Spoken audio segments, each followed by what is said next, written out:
And they'll call you. He called me out one other day too about no phone when we were playing at 2.5. Right. 2.5. Yeah. Like, that's a powerful message. You are so right in terms as you were saying, like how often do we tell off or give off to the kids for doing something whilst we're on the phone and I just need to send this quick message or I just need to do this or just need to do that. And then the kids do it. They just want to play their game and just do this and then, chastise them for doing it or whatever. And you're like, there's a wee bit of hypocrisy going on here. And I'm big enough to admit that, I'm as big an offender as any, Yeah. Um I and think the it's key, that one of the key things, simple things is, and when I say simple, it's pretty simple to maybe think, but to deliver and do can be challenging, is have your boundaries.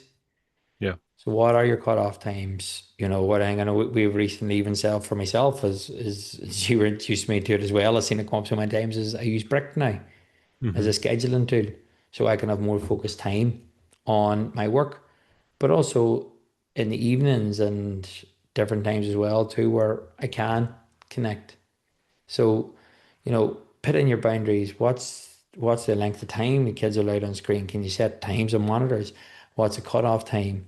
I've even read it sometimes where people have had it that they've put the plug into the wall where it shuts off. So they've put the router into there where it shuts off. Hmm. Now people say, Yeah. oh, well, 5G and whatever, you can still look at it. But you're still trying to break a habit trend. So even if it is gaming online, as soon as that goes off, boom, it's done. Welcome to the Core Growth Show, the podcast where we aim to educate, share, and inspire you to grow, lead with purpose, and make a real impact. With your host, Gary Wallace. Hi, everybody, and welcome back to the Core Growth Show. Again, I am joined by the brilliant Pete Lonton. Fire in the belly, the whole work. You guys, you got to check him out as well too. So Pete has been going through a lovely little journey with myself in looking at overall children's development, physical literacy, and Pete, we're nearing the end of this little series. So, how have you found it so far? Oh, it's been great. Well, listen, thank you as always. Thank you for having me. Listen, I think it tells a lot about a character, someone who's able to and willing to, share with others and really sort of reflect on all your lessons and what you learned. Some might say it's the end, others might say it's the beginning. It's we just are where we are, and listen, I think it's amazing for you to have brought it all to this point and the ability to summarize and pull it all together. So well done, you. It Yeah, yeah. It's a team effort, this one, because we lean into both our skills. So here, enough of massaging each other's ego. So let's let's get into today. Today, just having a discussion, I suppose, is collating all this together in a Yep. recap. So, do we start from the beginning, or where do we go in at this, Pete? Yeah, I mean, I suppose it is a chance to reflect because there's been so much content and so much, we've talked about and wisdom and experience, and I suppose I even start at the start, why does all this matter? What's it all about? And, take us through that journey and really the whole point of what this all been about. I think the whole point for us is movement is key in the child's development. Mm-hmm. That essence, whatever you want to call it, through play, through discovery, through tummy time, absolutely everything. And it's something, unfortunately, we're moving further and further away from due to our current lifestyles in society and everything we've talked about over the past number of while. But I think we getting back to basics. Mm-hmm. We're born to move. We're born to get up and run around. We're born to go and hunt, to go and forage in the forest, to go and collect water, to move. It was all based on that. And throughout that, we learned our social skills. We learned our survival skills. We learned so much through that. Now, and as evolution has happened, and first of all, industrial revolution to everything else, everything becomes now more convenient and we don't need to move as much. Mm. So I suppose that's the big thing, and then we have the term now which we focused on is physical literacy. And this is a term we had to come in and bring in because Hmm. of where we are now, essentially, that we're not moving as much. So for me, the key message is make it really simple. Look, we are starting a little bit more and let's move a little bit more. And then we can delve a little bit into why we need to do that. But start with with the end in mind that let's just move more. Hmm. See, ironically, I mean, probably it's something we've naturally done. Cavemen did it. Older generations did it pre all that. It's like there was a lot more movement in their lives. So, and it's kind of what I'm getting is we don't necessarily need to do more. It's in some ways we're doing less. Less of the thinking about it or the classroom stuff and more of the physical moving and which comes naturally to a lot of kids, right? You leave them on their own and they will start to play, they will start to imagine, they'll start to interact with each other, right? It's almost like we've messed around with it too much. Yeah, I think so.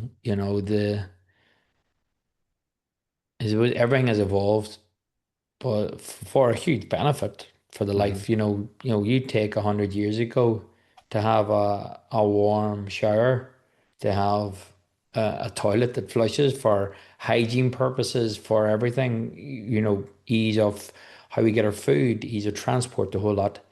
It's fantastic, but it also comes at a cost. There is Yep. a cost because there is risk reward. And the risk is that we're not moving as much. And you go back, I suppose the best way to sum it up, the movie Wally. I don't know if you've ever Hmm. seen it. Yeah, Have you? we don't know what you call him. Wally. Some people used to call me one guy. He's living in America now. He used to call me Wally. Um, hence that's my nickname, Wally. So, but that kind of gives us a glimpse into the future a little bit, Hmm. where we looked at if we are stationary and everything is so convenient, we could be sitting in a spaceship somewhere, in the sense that that's our cruise ship, and everything's done at the touch of a button. Hmm. But what would that movie end up about? The fact that the captain had to manually move the ship. They manually got up. People started to get off their screens and they interacted and socializes and friendships formed and relationships were formed, even in that small movie. So that was a glimpse into where we could be going. Yep. So we need to stop a Wally epidemic. Stop the wallies out there. There Stop, you yeah, go. stop. Well, Wally was quite, was a good thing, is a symbolization of my name is Wally. That was Wally, and Wally actually, you know, turned all this around a little bit, accidentally by banging into things and doing things. But the whole point that he was trying to find life, trying to find the plant, Yeah. you know, aiming towards the source. So there's so many hidden stories in that. And I think unfortunately that's where we could be going, if we didn't take action. And this is Hmm. what it's all about now. What action do we take here and now? And the likes of this has to be done from the bottom up and the top down. Everybody has to get involved in this. It's not Yeah. waiting on somebody else to take action. We all do. And it is that, I suppose that's kind of for me what you were talking about was the mixture of physical literacy, what's it all about, then also building the strong foundation. So at the early years, you're actually sort of making movement part of the curriculum, part of what they're doing, as opposed to, right, you've done enough learning, go and run around outside so you can come back in and learn. Actually, it might almost be the other way around. It's right, you've done enough sitting in the classroom, go outside and learn, and then come back in whenever you whenever you're tired and you need to rest for a while, right? Yeah, though it's like it's very interesting because even at the present moment in time, where the UK are trying to follow in line with Australia, with social media and what that's doing to our children, that children under 16 can't go on or can't get used to social media. But there's a reason why, and people turn around and say, but the kids anyway in Australia, they're finding ways around it. They'll always find a way. Yeah. But if we're more aware as parents, as educators, as people of responsibility, that this is having a long-term effect on people's health.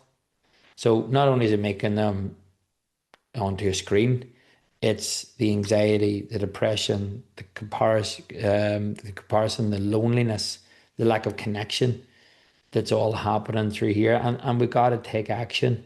We got to look at that. So I just think that it's quite fitting that that's happening because it's very Hmm. much linked into if they are on screens and they are connected to social media and the heightened anxiety and depression, what's that taking them away from?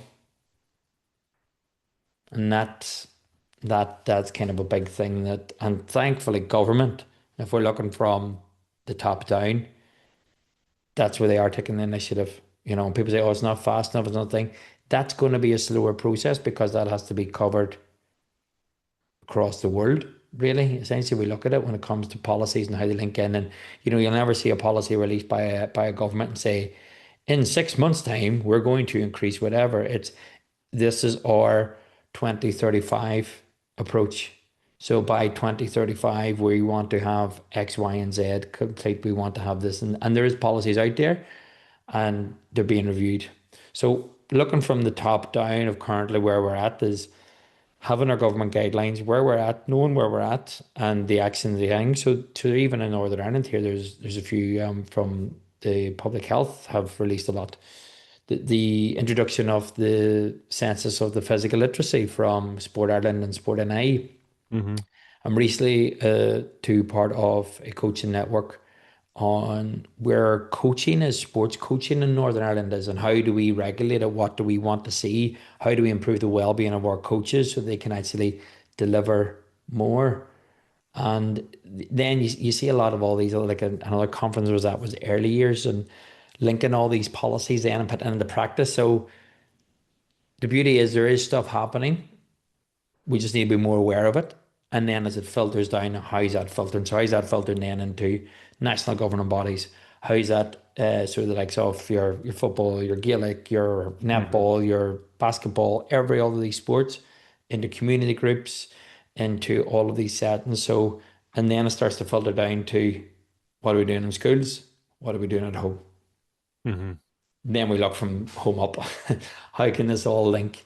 So rather than waiting for somebody else to take an action, where can we all meet in the middle would be our ideal to here at this present moment in time. Slight detour here, but I mean, do you think? I suppose it's just reflecting back. I mean, at one point, the marketing around cigarettes and smoking's cool. It might actually be good for your health. All these things. I mean, and obviously now it's if you lit a cigarette on an airplane, you probably get arrested. I'd imagine. I don't. I think it'd be not good. It's socially unacceptable. It's been very much pushed out by society and phased out financially and all the other things. Will we likely come to that stage? Do you think with social media, with AI and tools and all the rest? Do you think there will be almost a potentially a complete revolution against it? Yeah, funny. I was thinking exactly the same thing actually. I was driving home from the gym the other day, and I just heard them talking about it, and I was like, Mm, it's just a turn, from World War II and whatever, and they were like smoking so cool, and they were advertising it through the soldiers are doing it to this, to that, to the health benefits. And even if you take alcohol, look at the shift hmm. now where you're looking at like the World Cup and you're looking, what are they advertising? 0-0 alcohol. Do Hmm. so they're turning that into a positive marketing campaign where I would love to see the shift in it. And even this past number of weeks, I have even myself been getting out a lot more to Yeah, conferences, to everything where we're going back to connection. So yeah, yeah, I believe it will go full circle. I do believe. I still think because whenever the TV came along, it was the worst thing for our kids. yeah. You know, Same with There's calculators. Same with TV.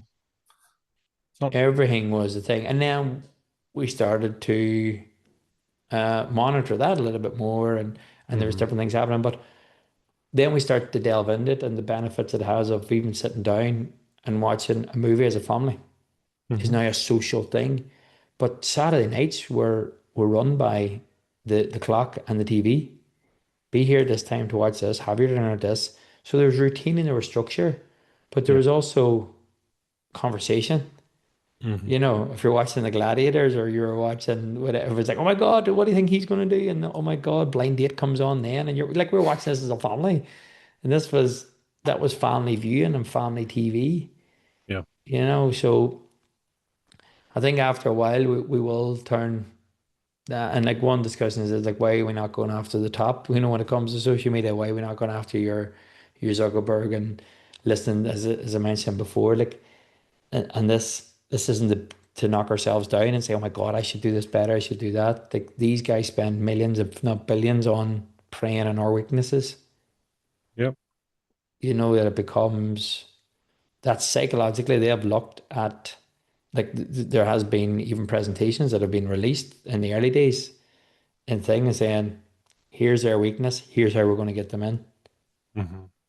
by having automatic scrolling, so you break the habit by saying see more and you press more, because that's a habit breaker. Now you've ended scrolling. Yep. Doesn't stop. Hmm. You don't get the stage and going, oh, I've seen that again, because there's so much content now. So there are things, I do believe it will come full circle, but again, it's we shouldn't wait until that happens, until the stage station. What action can we take now, and why are we taking action? That's the big thing. I want to kind of make clear. It's like, yeah, it looks good and sounds good and everything, but what's the why?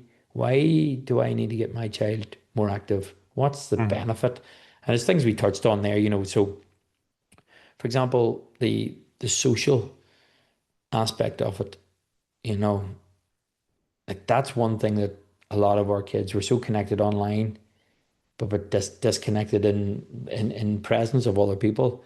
And I was doing actually a mentorship program in a secondary school, and it was quite sad in a way. I felt sad. I was doing a one-to-one mentorship with a little guy who struggles with confidence a lot, and his aspiration and his goals were very, I believe, minimal. But to him, were like, he wanted to finish school and work on Tesco's because it was close to him. And asked him about his friendships and everything. He says, "No, I've a really good friend." I was like, "Do you ever meet in person?" "No, I just always meet him online." And he lives half a mile from him, not even, but they Hmm. never meet up. And this is currently where we are with a lot of our kids. And even you take the other end, where children are actively involved in sports, they're Hmm. actively involved in structured activities. But when they come home, there's no creativity. Yeah. They go and they jump online and they play with their friends and they communicate with their friends, and then that's it. It's homework, dinner, bed, for a lot.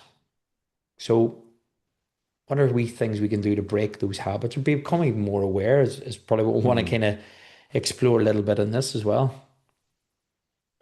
I know it's interesting you say even about helping and promoting downtime, because I know even our kids they've a fairly relatively busy itinerary of swimming and scouts and hockey and drama and all the rest, and previously, and I suppose I've checked myself, it used to be that to give them downtime or switch off time, whatever, was TV or iPad or whatever, and that was them, let them.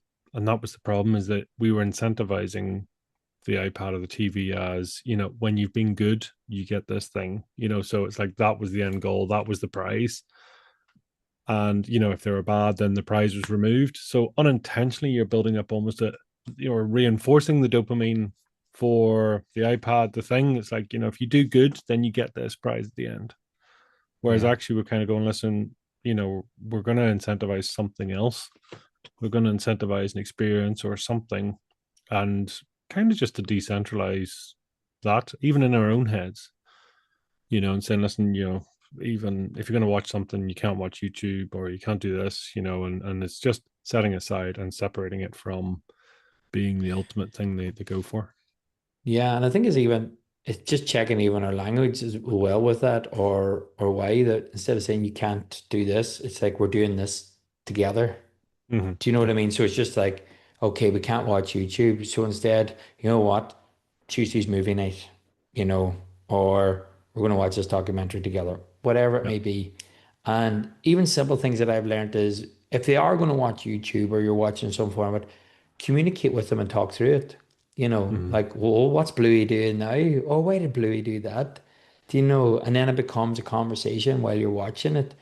So even that simple technique of doing that, and I think even going further back is a lot of us sometimes when we do get that opportunity to sit down on the sofa and you think you're relaxing, is you grab your phone yourself and you're telling Hmm. your kids not to get on your screen. So if we look at ourselves first and foremost, find something that helps regulate you, helps you chill out. And is that actually sitting down and getting your Netflix series with your partner that you're watching that?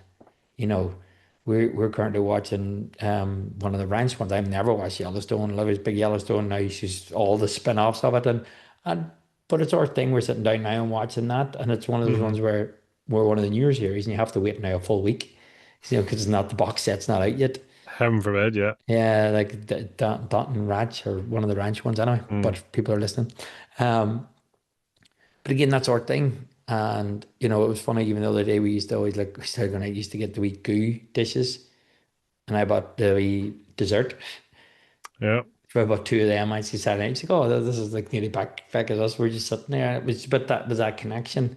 So I think first and foremost, you look at what are you doing as a parent. If we're looking now at a parent at the home first, look at your own. So instead of that, like, are you setting up? Are you playing card games at home? Yeah. Do you have jigsaws? Do you have board games? Is there an opportunity we have a night to get that out where you're saying that, simple techniques, no phones at the table, no devices at the table, and just open up that opportunity because what you're doing then is you open up an opportunity to have a conversation and that could lead to something else. So it's not like, okay, we had this conversation, we stop. I had one of my Josh's friends stayed over the other night and we brunch in the morning because their teenagers didn't get up to like 12 or so. Mhm. So and we're sitting there and then he was discussing about doing his apprenticeship. And that just led on, led on, led on. They wanted to do painting and decorating, etc. And then Olivia was saying, God, how much do you charge a room? And he's like, oh, £50 a room. I was like, Jesus, there you go. You have a summer job here now. And it just expanded on just through Yeah. conversation. Hmm. So I definitely think at home, first and foremost, let's look at ourselves. What are we doing? What are we encouraging? One of the lovely things I like to know is Colin even knows when I went for a run and when I went to the gym simply by what shoes I'm wearing, you know. So he Yeah. will Colin can go, oh, you run? You run now? You run? I run with you. And he wants to run with me one other time. It's like, so funny. But then if I'm wearing other shoes, he's like, oh, you the gym? Wow. So it's a habit and the choice that I've decided to do it. Yeah. But as a byproduct, he's actually seen it through my Hmm. habits, Hmm. you know. And they'll call you. He called me out one other day too about no phone when we were playing at 2.5. Right. 2.5. Yeah. Like, that's a powerful message. You are so right in terms as you were saying, like how often do we tell off or give off to the kids for doing something whilst we're on the phone and I just need to send this quick message or I just need to do this or just need to do that. And then the kids do it. They just want to play their game and just do this and then, chastise them for doing it or whatever. And you're like, there's a wee bit of hypocrisy going on here. And I'm big enough to admit that, I'm as big an offender as any. Yeah. Um I and think it's one of the key things, simple things is, and when I say simple, it's pretty simple to maybe think, but to deliver and do can be challenging, mm, is have your boundaries. yeah. So what are your cutoff times? What I know we've recently even said for myself is you were introduced me to it as well. I've seen it come up so many times is I use Brick now as a Hmm. scheduling tool so I can have more focused time on my work, but also in the evenings and different times as well too where I can connect. So, put in your boundaries. What's the length of time the kids are allowed on screen? Can you set times on monitors? What's the cutoff time?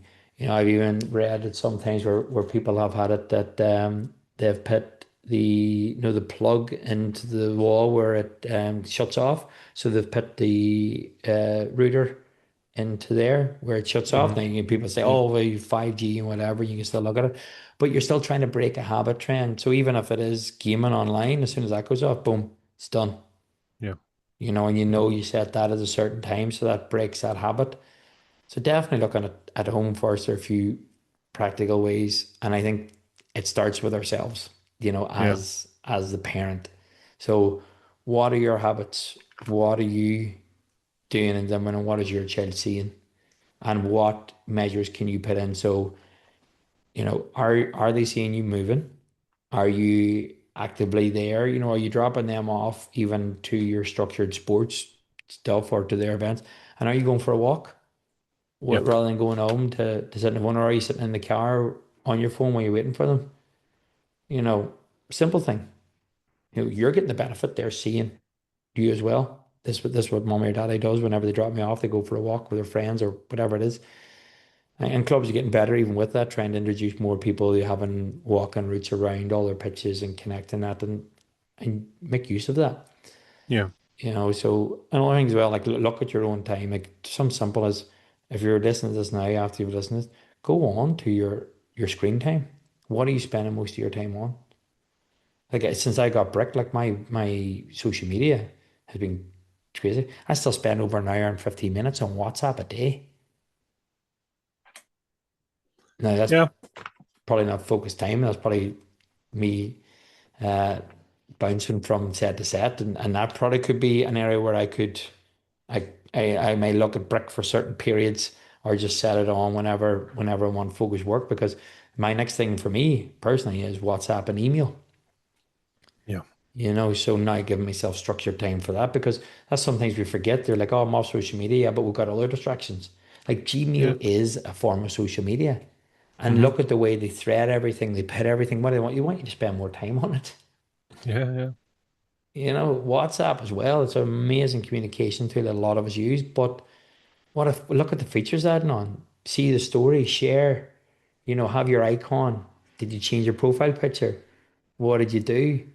Encrypted messages, not encrypted messages, disappear messages. You know, Blue ticks. Have they looked at the blue tick?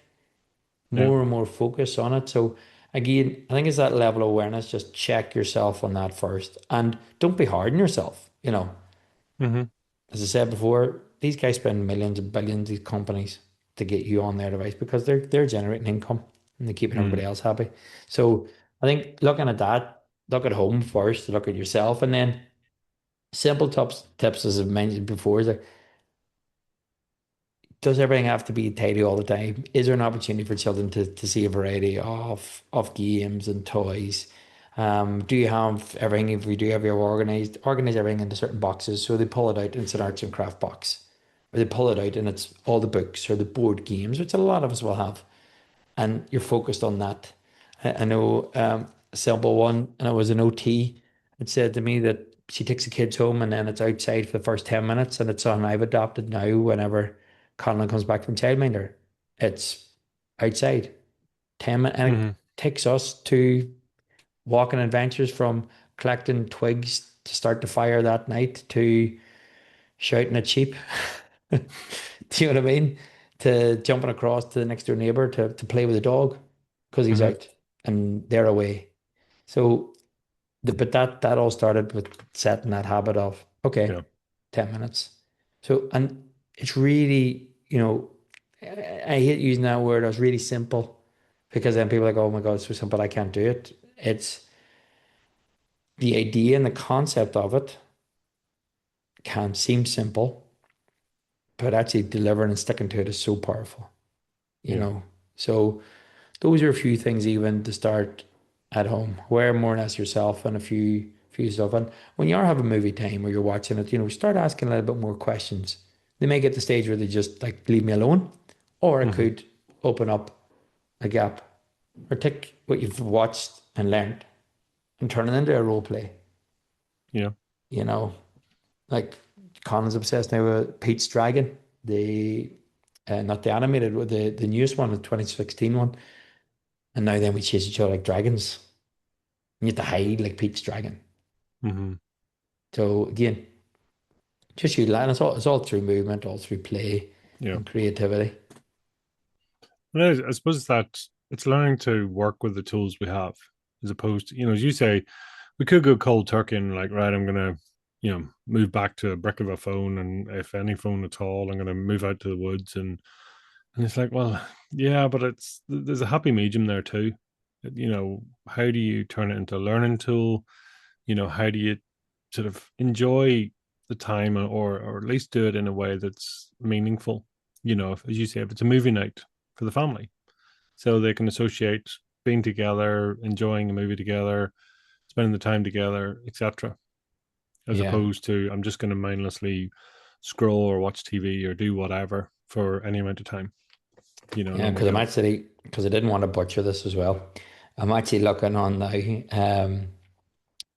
So I can't find it now. But anyway, it's a book, Stolen Focus. And just like you said there, the the whole idea about the concept of the author, I'm not going to butcher his name, was he did go cold turkey. Mm-hmm. He went to a remote place in America, right on the coast, left his mobile with his friend, left his laptop, everything, and connected and all of this, went through the journey and felt, able to sit with himself, read his books, a few different things. He had a pile of books he didn't read. He then felt bad about himself. So he then came back into society and yes, he got better, but he still had this itch. So you think by leaving it all behind, it's going to work. It's not. It's about living with it, using it as a tool, being more aware. He finished the book off by saying, look, here's 6 things that I do now since coming cold turkey to coming back more or less. And he said, could I do more? And he said, 100%. But I've stuck to these and it has seen an improvement. So again, it goes back to this thing is don't be too harsh on yourself. And if you see the comparison, oh my God, these guys are playing this game with their kids and they've created this and it looks so lovely and they're constantly out in nature and they're doing and we should do this. I had a mate of mine saying that the other day. He's like, God, you're out with the wee man and you're doing that and I should be doing more. It's like you're doing exactly Yeah. everything that you can. Now, be more aware of your situation and what you're doing if you want and Mm-hmm. then make subtle small changes, you know. And plus, I'm probably posting the highlights reel, Yeah. not the ins and Absolutely. outs, Yeah. So those are Johann Harry, for Johan anyone, Harry, thank you. Johan. Um, yeah, what's called Stolen Focus: Why You Can't Pay Attention.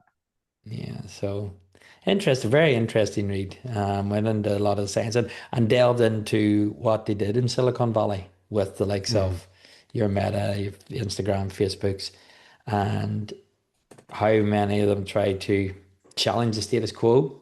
And the Mm-hmm. status quo at the beginning, Yeah. oh, this is an amazing presentation, this is an idea. When it came in to actually deliver, it was like, no, we're not doing that. So, things like that actually broaden your awareness. Yeah. Educate yourself. Listen to an audiobook. Listen to something of what's actually happening when our children get onto screen time.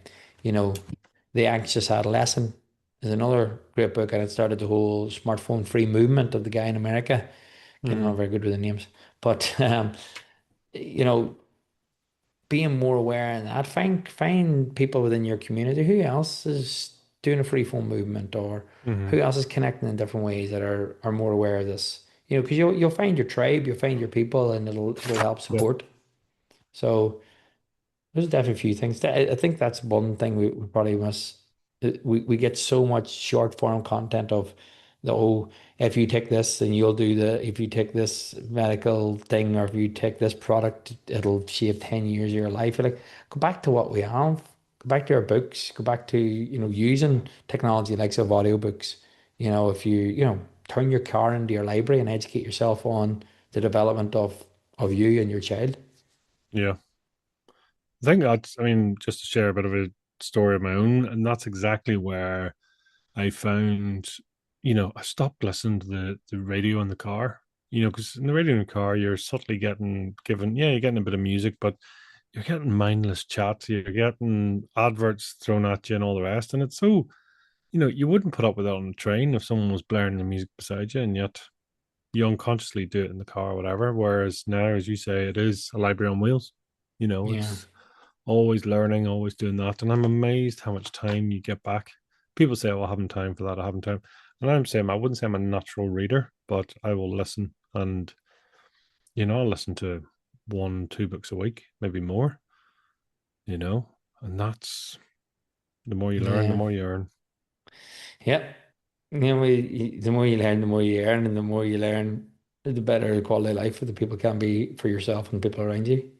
Yep. Do you know what I mean? By taking in the content that you choose and you research and you look, you know what I Hmm. mean? Because you can fill yourself with mindless stuff on Instagram and feed and stuff. Where if you go searching for things that are a little bit harder to find, that somebody's put an effort to create a book Hmm. because of their passion for it, rather than somebody sitting using AI to write a blog post about something else, and then you go down this rabbit hole on the next thing and what's live, what's truth, what's not. And I we had a conversation. I really enjoy reading stuff that has some scientific literature within it, Hmm. and explain this is the study, this was, and the people go, oh my God, but you can't believe all studies. 100% you can. But again, you have a better opportunity of listening or finding the right Yep. thing, and if you want delve into study, was it 10,000 people, or was it the power of one, or did Lucas Aid pay for this so that they could say that their product really helps sports performance?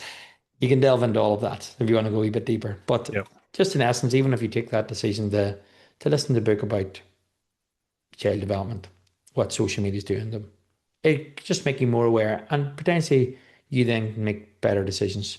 So that's definitely something at the home, and what you can do to replace that, and I'm sure there's other ideas people have out there. So that's just a few things to be doing, and think about the money you're investing as well too. Like a brand new phone for a child, up north of £1,000 at times. Hmm. Like what experience could you buy with that? Yeah, And then they absolutely. come to you with a 14.99 football, and you're like, no, it's far too expensive. You know, Yeah. Yeah. It's all relative, right? I maybe mean, it's the that's the one latest. thing you did sort of cover. You talked about, the fundamentals, and the movement and the skills and all that, and then moving into then, the emotional development, how, you shape your confidence, your regulation, your resilience through the emotional development and the social development. Then how do you learn to connect and communicate with others, communicate with yourself, communicate with teachers, all the rest. And that's all fundamentally part of movement, isn't it? And why it's so important. Well, yeah, I suppose like we focus a lot on the home, and then that takes you from the home, which continues for life, and, Hmm. and this is not just saying this is a young age, but taking you into the education segment too, where you're starting to go to more structured programs. So it may start with like here with Sure Starts, with community groups, with toddlers. You're getting that social interaction through movement, through Yeah. discovery, through moving into education. Then how can we use movement as a tool to help increase social cognitive and academic performance? And physical activity is a way. It's not the way. I believe it is a very strong way, and it's Hmm. proven. But again, educators, educate yourself on that. Go read the book Spark. Go find the literature which says what does physical activity do to academic performance, to Yeah. emotional regulation. How can we get our children to focus more? So again, it's an education thing for educators as well. And they are bombarded left, right, and center, with this. Hmm. And, if I play classical music, it's going to be creative in their brain for maths. And I remember that even in my secondary school, one of our teachers used to play Mozart while we studied there. We did thing, and you thought, oh my God, she's a bit left field, like, you know. But again, she had our interest at heart, Yeah. you know. I mean, the only is, I mean, elite athletes would probably do crazy stuff for a 1 or 2 or 5% gain in their sport or their thing, and yet potentially, we can do things, as you say, whether it's limiting phone use, whether it's setting up play easier, whether it's decompressing after school. Because no, I mean that's a great point. Because I know our girls come out of after school and they're hyped up, and we get this emotional release, which can be quite often explosive and not always in a good way. But giving that sort of opportunity for that to be released in a healthy way, um, I just think we can probably learn so much through that feedback alone, right? Yeah. I get it came in my head, but I was at a conference there too. But I was thinking, they mentioned something about the release of dopamine. Mm-hmm. And I think I was thinking about coin is like, earn your dopamine, earn it. So through a screen, Earning it isn't the reward of playing a little game or getting your social likes or anything. Earning your dopamine through movement, through hard physical Mm-hmm. movement, or be that labor, be that earn your dopamine by sitting and focusing on something like a piece of art or anything that releases, and you have this end product, and that's your dopamine release. Are you creating something outside? Or, like, oh, you think of like joiners, and everybody takes pride in their work, tradesmen, crafts ladies, everybody that does anything. The dopamine release actually comes a lot at the end of the journey. They're in the flow state maybe during it, but at the end, so Mm-hmm. airing your dopamine Yeah. could be a way that we look at it, because then it's a healthier dose of dopamine. Mm. It can be, yes, it can be really addictive. People can go to the other end of the spectrum when they're exercising and they're focused more on their, and again, it comes back to technology in some terms where it's their Strava and they're hitting these points and you got to do this. And like, just airing your dopamine. Mm. I'd seen a great a clip, and they talked about, if someone was to arrive in and, you know, was it it's along the lines, it's like what God, now I'm going to butcher this as well. But it's along the lines of, so what experience or what evidence can you give of your goals? Okay. What I mean by that is, people set goals and go, if I could just win the lottery, or if I could just achieve this thing, or if I just have a new house, it's like, okay, so if I've arrived in, I don't know what your goals are, what evidence will I see in terms of what you're doing on a day-to-day basis, what movements you're making, what actions you're taking, what evidence will I see that's moving you towards that goal? And if you're not getting clear evidence through your actions, your intentions, your goals, your activities, etc., then is it really an intention? Mm. Yeah, you're just doing. Yeah. Or hoping. Hoping, Hope that this yeah, yeah. happens. Throwing mud at the wall and hope sun sticks. Mm-hmm. Mm-hmm. Yeah, and I think that's a good thing even when we look at the schools is as an educator, what is your goal? Is it, look, I want the children to reach their full potential in here and give them the Mm. opportunity to do that through what I'm teaching them. Yeah. But if they're not set up ready to learn, it's going to be more of a challenge. So using physical movement for that end goal, that my session could actually be delivered. They could absorb that information. So we talked about whenever they go past 60% of the maximum heart rate, Yeah. that they release a protein in the brain, BDNF. So if we look at a practical sense, that lasts for 2 to 3 hours. Can we get our kids moving first thing in the morning? And we talked Mm-hmm. about daily matter, daily time. It could be creative games you may play. It could be your movement breaks as soon as you come in. Think of a creative way of doing the roll call. Whenever you shout out your name, you're doing a certain amount of exercise, but everybody's jogging in the spot and they shout out your name, give me 5-star jumps, on to the next, on to the next, on to the next. Just be creative, make it fun, enjoyable, Mm-hmm. and see, does it actually work? You know, um, incorporate movement before more challenging subjects if you're a teacher. So if you find the children need to focus on something, if they have this built up of energy, can you first of all, A, release it, but B, then start that chemical reaction in the brain that's going to help them focus. Now you may have to deregulate a little bit as well through Mm-hmm. a breathing technique, or, okay, now we're settled, now we're ready to focus and we work. What's your break time look like in school? Are you making it Yeah. more active? Are you incorporating a variety of different ways to travel to school? Are you giving that option, which we talked about? Are you giving out active homework to see how they're Mm-hmm. doing? Are you giving more time, more opportunity for them to get involved in sports or other activities within school? And I know you're trying to cram everything into it, but again, it goes back to that what you mentioned there of having that goal. Well, is this going to get me closer to my goal of Yeah. helping children reach their full potential by what I deliver and teach them? Yeah. The Yeah. science and research says yes. So now you find a way to link all of that together. And that could be trial and error. That could be being patient with it, letting it run its course, see what happens. But there's definitely ways that educators can look at improving that as well too. So Yeah. there, those are a few things that we kind of looked at. And again, I suppose the end goal, when you look at that yes, it's academic, but it's the overall physical literacy piece that we looked at. whenever we talk about in the home, what are we doing? We're improving the physical literacy of our children so they have the confidence, competency, knowledge, understanding, and motivation to stay active for the Mm. rest of their life. Because A, that's what we want. We want them to be active for their overall health, but B, their emotional development, their cognitive thinking, the way they act, how they socialize as well, and then Hmm. improving their academic and even their work performance when they get into the working world. There's so much research out there. Whenever you are active, you're more productive. It's exactly the same because BDNF released in the brain, these chemicals, it doesn't change. The whole knowledge is there. So this leads us in to, even the workforce. You at work? Are you using a standing desk? Are you taking breaks? Are you going refilling your water bottle every so often to Mm. go and walk to the sink?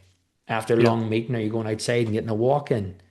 And then you're increasing these habits. So even for ourselves and our workforce, it was funny. I was speaking to social workers, and they were like, it's the wee things that help us better than on a Tuesday we're doing yoga. And it's like, when do I get a chance to get the full thing of going to yoga? And he says, even all these well-being initiatives that come to us, you know, she says, every time I see the email, I just delete it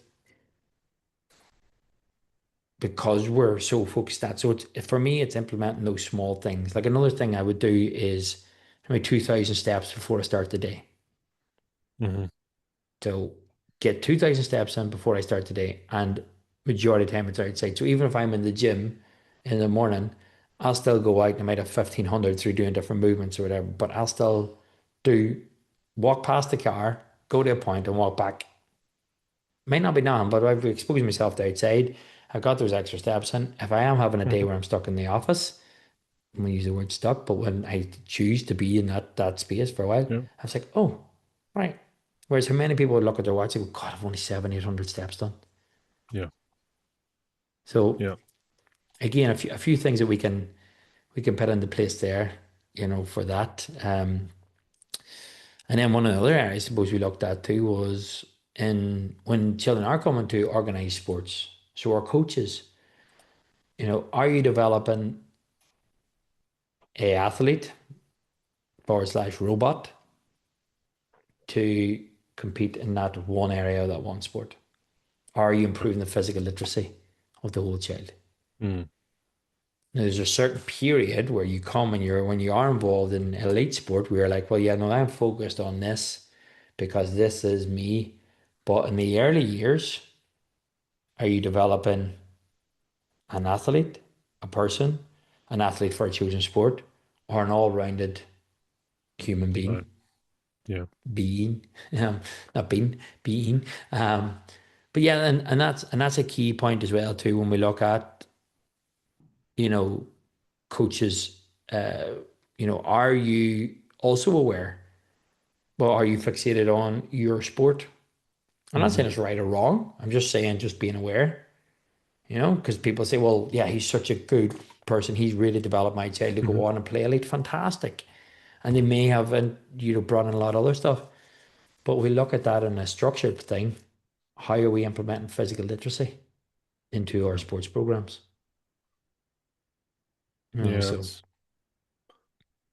It's as you say, I mean, some of it's incredibly simple. It's back to basics.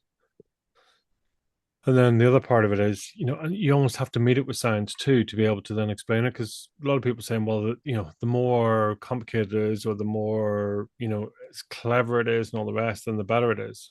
So you kind of, it's not enough to say, listen, just scrub it all, and we're going to just go back to basics and do away with phones, do away with everything else. Because like no, there's a lot of benefits there too. But flip side is it's either in moderation or doing it in a way that's healthy, yeah, making healthy choices. How do you mix one with the other? How do you have the technology and the movement? How do you, without complicating it too much, you yeah. know? It's that education piece as well and Mm. creativity. Hmm. I was on a podcast there with Brilliant Man Martin, who's the director of Let's Play Cork. And again, he was trying to be really creative. So Let's Play Cork is the initiative now that they're trying to make Cork City more about play. giving people the Hmm. opportunity to play. And this is the thing, so you have the opportunity there as well. One of the initiatives they had no funding because they used the funding and go into other EU countries to see how they're introducing play. And they came back and they're like, okay, now run a play program, but by the way, you have no money. So the challenge. And one of them was beside Porky Queeve. He shared a brilliant example Hmm. where they have this narrow road and a narrow pathway alongside Porky Queeve leading to Blackrock, an affluent area in Cork. And it this underdeveloped and not used green area slash bit of a park. So what they did one day is they closed the road, but they were creative and they said they didn't close the road because that would involve council, guards, everything stopping. They just opened the road to play. So the road was open, but it was open to play. And they stuck a barrier at one end. It's like a 2K kilometer thing. One end to barrier here, another barrier there, and somebody with high vis telling the locals, all right, road's open to play. What do you mean it's open to play? The road's not closed, it's open to play. And people started to come, they started to play on the road, started to play in the green area, they started to make use of the park and oh. So this started to build and build and build. Then after a while, the Cork City Council got in and they've closed the road now because Hmm. in the 2K straight, there was only two entrance ways for accessibility if you're in a wheelchair, for example. So they leveled everything out. So the road now and the curbs are just one brand new surface, all the same surface, and they've opened this space now to play, to be given an opportunity now. And that's a change in our society because our society was built around the Industrial Revolution. It was slowly built. Like you're seeing now all these greenways and pathways. If you do a lot of research in a lot of cities, they're like, they're recreating their path and their walkways because it's too small. You think some rural towns and all, you're like, there's literally houses on a corner where you can see the paintwork of cars that have hit it. Where's Hmm. the room to move? Where's the safety within that? Yeah. So now, yes, I suppose from in the present when we're looking, we looked at that society now, and this is the government policies are putting in things where, yes, there's a lot of money being put into greenways, but the way the research is saying is build it and they will come. Nobody's going to use that road. Not Yeah. far from me, there's a greenway made from Lifford all the way to Castlefin. I think it's like 9, 10K. Can't remember what it is exactly, but I've Hmm. been on it. Every time I drive past it, there's people running, walking, cycling on it. There's an opportunity. There's a park right at the end of one of them in a lovely green space where I've seen people park at it and in the public park and then come up and then cycle and then come back in and play and just more opportunity. So this is where governments are putting in. So when you see them doing loads of road works and going, oh my God, they've closed this road again, I have to go round. But if they're putting in the structure, give it Yeah. time, Yeah. give it Yeah. patience, and then go and make use of it. Yeah. Well, you say, I mean, that's, I don't know, that was a big topic for us as well, is the role of parents, coaches, educators, councils, all the rest is sort of trying to make it easy by default. Amazon brought in the one-click purchasing to make it super easy, to remove more resistance. Well, why not make the same, remove the resistance for kids, whether it's play or encouraging them, or whether it's a 2 kilometer stretch, or whether it's hopscotch on the ground. I mean, I'd say if you painted hopscotch on the ground, the hit rate of people who will actually do it as opposed to just walk over it would probably be pretty high, right? And that's just a bit of paint. Yeah, there was a social experiment done with that as well, actually online, if you look it up, and the amount of Right. people that were walking past and doing it. One of the things we did an initiative tag every day in May, and I went on the street of Enniskillen and played tag with people. Like literally, like some looked at me and were like, "What is this guy doing?" I just went up to people and said, "Go and play a game, tag." Two or three chased me. Enjoy, excitement, connection, social, Mhm. fun. It was just a mini social experiment, but it was good. And simple things like too I've heard like throughout my coaching thing is, if you're a coach, why is everything so serious? Especially young Mhm. age. Why not take your coaching session to the park and say, parents, you know what, drop them off at the park here for tonight's session. We're Yeah. just going to have an hour. I'm going to be there to supervise them, and we're going to let them play in the park. Yeah. What? Huh? Like think about what could happen in that. When I was working with the club and I was helping taking the underage teams, I said, look, every team should have an end day or celebration. Mine was with the 6.5s, really young ones, and I did a colour run to finish the day, to finish the full thing. The joy, the excitement, the parents, not one Gaelic ball in sight, not one drill, not one anything, Yeah. just pure joy and excitement. And I think that pulls it back to like what we talked about, even, you know, the overall physical development, youth development structure we looked at, where Yeah. everything at the younger age has to be on, not has to be, recommended that it be unstructured. So you're Hmm. not taking in all your light draws, you're making it, an unstructured is taking a group of kids to the park and letting them explore, and then the big thing we talked about too was strength. Let's improve the strength of our children. Let them hang from monkey bars. Let them squat left and lift. Let them grab. Let them crawl. Put an opportunity to develop their strength, because it's a rising tide that lifts all ships. It'll Yep. improve their coordination, their agility, their balance. And these are all things that will happen naturally. So those are big things that we need to look at, because the downside of screens and stationery is that we're not developing strength. There's no need to. Everything's so Yeah. convenient. The, Yeah. the simple thing is like, some people even get their shopping delivered to their house and it's carried into their house. Whereas I remember on a Saturday, it was like, mom's home now. And it was like nearly like a world's strongest man event, where you're like, felt Yeah. you were holding the Atlas balls and you had to try and run them in and then get them onto the table at the same time. But how many could you get in each arm? You're like, go, go, go, go, go. And the blood circulation cut off your hand because the plastic bags were stuck. So lose the fingers. You lose Yeah. the fingers and you're like, go, like that was strength development. Yeah. Yeah. Yeah. So You how are say you just incorporating more stuff like that as well too? There was a big epidemic where people were like, oh, don't have children having carrying one strap on one shoulder because the books are so heavy. Now they're not even having books in the years to come. yeah. So where are they doing their rucking? Where are they getting, their all their things from? So like going back to that, even if you look at like, oh my God, it's technical because you've got your fundamental movement skills, you're running, you're hopping, you're skipping, you're jumping, the hand naturally, but focus even on the strength. Get kids lifting heavy stuff again within their reason. Get them to carry it. Get them to lift. All right. For Strength development could be outside in the garden. What are they lifting? What are they doing? What are they carrying? mm-hmm. Grabbing the tools when you're there, lifting a shovel to them is just like huge, and trying to rake some, whatever it is. And do it through fun, do it through play. But that'll be something as well too that we kind of looked at, and it's putting all that together. But now in this current thing, what action can we take now? What action is being taken by government? What action is being taken by parents, by coaches, by educators? Like, and you're covering a lot. And I think the whole point of this, it begins with you. Mm-hmm. You know, Absolutely. the person who is listening to this.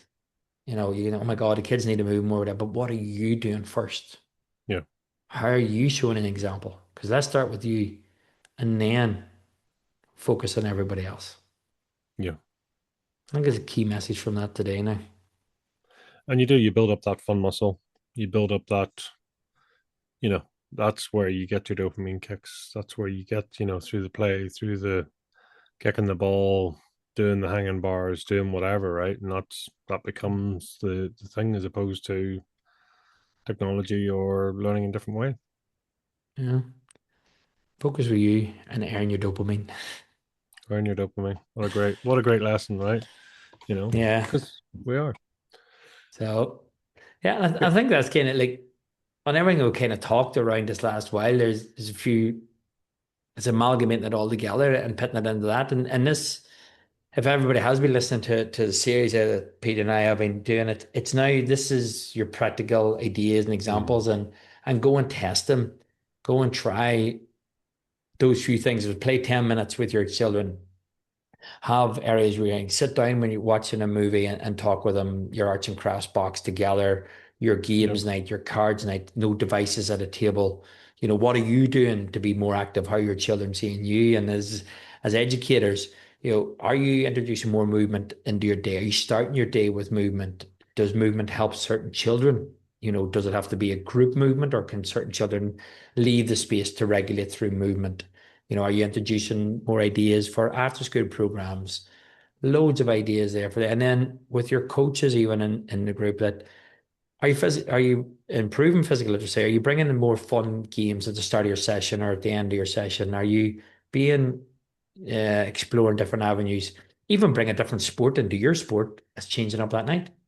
Mm-hmm. Just try something different.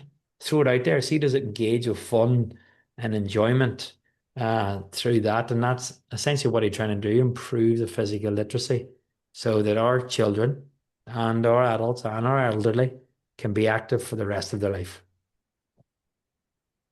Yeah. So it's, as you say, always supporting activity and, earn your dopamine. Love it. And your dopamine. So, but yeah, guys, so look, thank you for anybody who was listening to that. Hopefully you were able to take some points and reach out. Is there anything you do different? Is there anything that you find really creative way or we call a simple idea, but might be more challenging to implement? But let us know, reach out, and yeah, Peter, we're nearly there. I think we may have one more discussion maybe on kind of this area, but if not, thank you very much, Pete. Thank you. Listen, thank you for sharing. I mean, this is what you do, and it's amazing to put it out there in the world. So thank you for all you do, and keep going. That's the main message, I Excellent. think. So, guys, again, appreciate everybody that is listening. Anybody that who I speak to and says they've picked up a point here or there, this is what it's all about. And please share it with me because it gives me an opportunity there to share with the wider audience as well too, so that we're all trying to improve and move forward. I think I listen to a podcast. I'll finish with this: is someone's talking about trauma and getting over trauma. They were like, "You never move on, but you keep moving forward." And I think that's may not be in relation to this, I just felt that I needed to say it, but I love that saying. So wherever you are Mm. at in your physical development journey and in your own life or what you're going through, if you've been trauma, there's things that stick with you for life. You never move on from, but you keep moving forward. So keep moving forward, earn your dopamine. Thank you everybody for listening, and we will catch up with you really soon.